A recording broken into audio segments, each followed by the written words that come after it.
Hey guys, Jeremy here again, RC Collaborative. In this video, I'm going to review the Protek 370TBL servo, which I've been using for a while now in the Amain Creighton, and I'm just really excited to share with you how I feel about the servo and how well it did. So let's go check it out. Thank you. Yo, I ain't here for the money, I ain't here for the fame. Though it might be nice to own a jet plane, I'ma do it all for you. Come along and see it's true, but the world is pretty cold, you might need a sweater too. Hey guys, welcome to the garage. We have the Protek RC 370TBL servo here. This is my personal servo that I run in the Amain Creighton. I'm very impressed with this servo for a lot of reasons. The number one reason is it hasn't broke on me. I had 2 Savox servos break, I had 3 or 4 factory Arma servos break, and this is the first servo to last and actually do its job. There are a lot of other things about this servo that make it stand out well beyond the other brands out there, and that's mainly the torque and speed ratings on it. And what's so significant about it is it's very fast and it has a lot of torque for that speed rating. So with that said, you can set it to 6 volts, you can set it to 7.4, but there's really not a huge difference. You don't get a huge upgrade in speed or a huge upgrade in torque when doing so. If you need the maximum torque possible, if you're actually using this for crawling, then maybe you would want to turn it up to 7.4.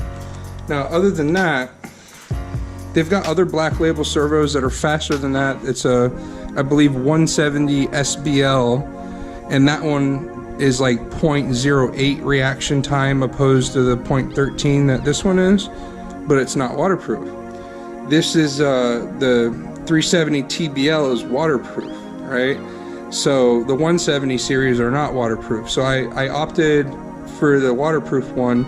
And this servo, at my last race, honestly, I think it was too fast. So I'm actually probably going to turn the speed down next time I set it up. So if that means anything to you, you know, like I said, I think it's definitely years faster than the factory Arma servo. It's got huge amounts of power and it hasn't broke. It's got all aluminum casing all the way around. Almost every other servo I've seen has some sort of plastic casing, whether it's on the ends or somewhere. This one is legitimately a solid tank full of metal. And it's actually got, I believe, steel gears instead of brass gears or the crappy gears that the Amain Creighton has. Brass gears that are very soft and they don't last very long. So I went through 12 hours of practice with this and a full race weekend, and that was just non-stop track bashing, running into pipes, hitting corners, flipping over, cartwheeling. I actually broke one of the pipes free. They're PVC pipes. They're not little black flexible pipes. It's actually PVC pipe, and this servo did not flinch at all. I really have to say it's done its job. And while the servo is 160 bucks, I would buy them all day long knowing that it's gonna work. And even if it didn't, my experience with Amain has been beyond positive. They have gone so far to make sure that I have what I need and that everything is working good for me. So I'm confident that if this were to break, Amain would just take care of it. And that's the reason I have this. So not only is this servo badass, Amain is badass. And I have this servo because of Amain. I would still probably be running Savox servos. But I was having so many issues with them that Amain helped me get this Protek servo instead of the Savox. I still paid for it. I got a little bit of a discount on it, and it was the best thing that they've ever done for me, because now that I have this in my car, I will never go back. I will never try anything else again. I will stick to this, and I feel very strongly about that. So That's my personal honest opinion. This is my personal servo. I did pay for it. I'm not sponsored. They didn't ask me to make this video. I'd always promised to just give you my honest opinion on stuff and tell you what I think works. A lot of people aren't going to want to spend $150 on a servo or $160. However, I would, because I don't like headaches. I don't like having to replace things or having them fail on me. Had this servo failed on me at the race I was at this weekend, I would have been very upset. But it didn't. It held through. It did its job, and I know I can depend on it.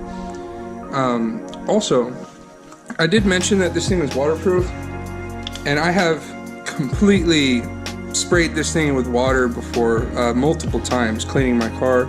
It's been simple greened. I've never taken it out until recently, when I cleaned the car and put a lot of the stock stuff back on. Other than that, you can see in my chassis where it's been sitting on the chassis there, and I've never taken it out, and it is truly waterproof. So if you want to put this thing in your crawler, like I said, I sat there and sprayed it in the kitchen. I take it in the kitchen sink. I got a gigantic sink, and sprayed it off. And I've never had a problem with it. It does great. It sticks up to its specifications for sure. It's super fast. It does have tons of torque. The car was almost too responsive with this servo, so it's better that the capabilities are higher and I can dial it back. But you can't turn up a lacking servo to make it higher. So this definitely has everything that I need. And if you wanted an even faster one and you don't care about it being waterproof, you can get the other one that's even faster with a little bit of a torque loss. But when I was talking to the guys at Amain about the servo, when I was buying it, he was reading me all the numbers, and I'd never really heard about Protek before. And I was thinking, there's no way they have a Protek servo that's as good as the Savox. But I didn't realize this Protek servo is what they have, and it was actually better than the Savox. So they've definitely turned me into a Protek guy, and there's just, what more can you say? I mean, I think I've said it all. So definitely, if you want something reliable, fast, with gobs of power, and you don't want to have to worry about it, you can leave it in and clean it. If you've got a nitro car, I know a lot of nitro cars have removable trays. Or even if you just have a basher that's electric, like this Arma comes with a waterproof ESC and everything's waterproof on it. I usually pull my receiver out of the box and then you can wash the entire car. And this servo would be a good option. So just let me know what you guys think. I can't really do a comparison of multiple servos. I've tried to find videos on that, and there really isn't a lot of videos with good comparisons. I've seen people compare good servos to like Traxxas servos and all that kind of stuff, but it's not really something I can do. All I can tell you is my experience with the servo and why I like it and why I'll continue to use these in the future. So thank you, Protek, for making a solid product. Thank you, Amain, for helping me obtain this and steering me in this direction. I was probably going to keep going with Savox servos because so many people suggested that they were the best way to go, but in the future, Protek it is for me. Alright guys, that's it. Thank you. Thank you so much for watching my videos and supporting me. Please don't forget to like, subscribe, and most importantly, comment below. Please let me know if the videos helped you, what you would like to see in the next videos, and if there's anything we can do to make the quality of the videos better for you, that would be great. If you're a vendor, you'd like to send me something to review, a product review, or would like to sponsor me for racing, my email is just down here. Send me an email, we'll work it out. Other than that, collab on, guys.